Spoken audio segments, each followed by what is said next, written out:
នេះជារបៀបកាត់ស៊ុំរូបចក្រស៊ុំពីរជាន់ហើយយើងកាត់ជ្រីខាងក្នុងមួយជាន់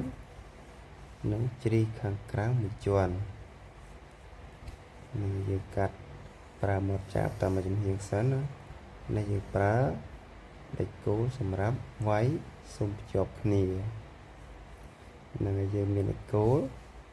យើងវាយជាប់ទាំងសងខាងអញ្ចឹងយើងប្រើម៉ាស៊ីនខ្យល់មួយដើម្បីជំនួយក្នុងការប្រើដេចគោលខ្យល់ពេលដែលយើងវាយរួចហើយយើងក៏យកមកលោពេលយើងលោយើងកាត់ជ្រីសងខាងរួចសិននឹងជ្រីដែលយើងទុកទាញសម្រាប់កឹបបាទដែលយើងកឹបរួចហើយយើងក៏លោត្រូវហើយយើងក៏បាញ់វិភ្ជាប់ពីក្រោមប៉ុន្តែមុនបាញ់យើងគូកាត់កែមក្តារដែលយើងទុកជានៅសល់បន្តិចយើងកាត់តម្រឹមឲ្យស្អាតឲ្យស្មើជាមួយនៅក្នុងជ្រីខាងក្នុងទំហំជ្រីនិងទំហំកញ្ចក់គឺប៉ុនគ្នាទំហំប៉ុនគ្នាពេលយើងដាក់ហើយយើងបាញ់វិសភ្ជាប់ពីក្រោមកុងផ្លាកេភ្ជាប់រូបជាមួយនឹងជ្រីជាប់របស់យើង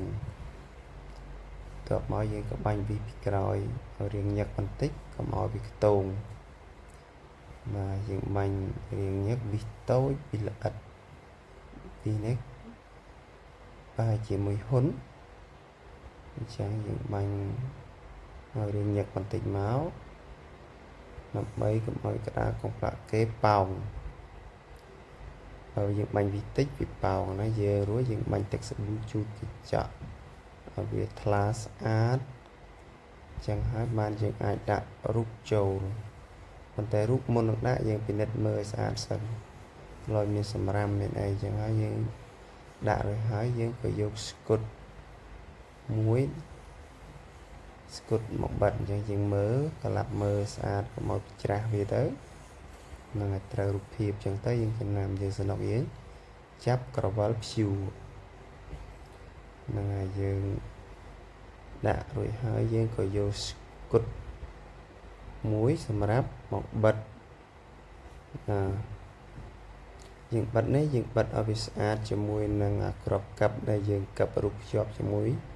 ក្តារកុងផ្លាកេទេវាអត់មានបិទដើម្បីឲ្យឃើញស្អាតអីទេឲ្យវាចិត្តកុំឲ្យវាឃើញអាក្រក់មើលនៅក្បាលកັບដែលយើងកັបហើយយើងបិទរួចហើយយើងក៏ចាប់ផ្ដើមកាត់វេអាលូមីញ៉ូមក្របវាជុំវិញកុំឲ្យដីចូលដូច្នេះអាវេនេះក៏យើងបាញ់វិសដូចយើងបាញ់វិសកុងផ្លាកេជាប់ជាមួយនឹងជួរដែរអញ្ចឹងវេនេះខ្ញុំប្រើប្រាស់វេពណ៌ខ្មៅព្រោះពេលដែលយើងដាក់សម្រុបគឺយើងដាក់វេនេះចូលទៅក្នុងជញ្ជាំងបាត់ទៅហើយអញ្ចឹងយើងវាមិនឃើញវេអាក្រក់មើលទេបាទយើងបាញ់រឿងញឹកដែរកុំឲ្យដីវាចូលឬមួយក៏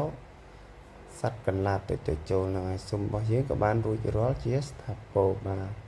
អរគុណច្រើនបងប្អូនដែលចូលរួមទស្សនានៅរបៀបដាក់ស៊ុំរូបចក្រជាមួយខ្ញុំបាទអរគុណច្រើនបាទ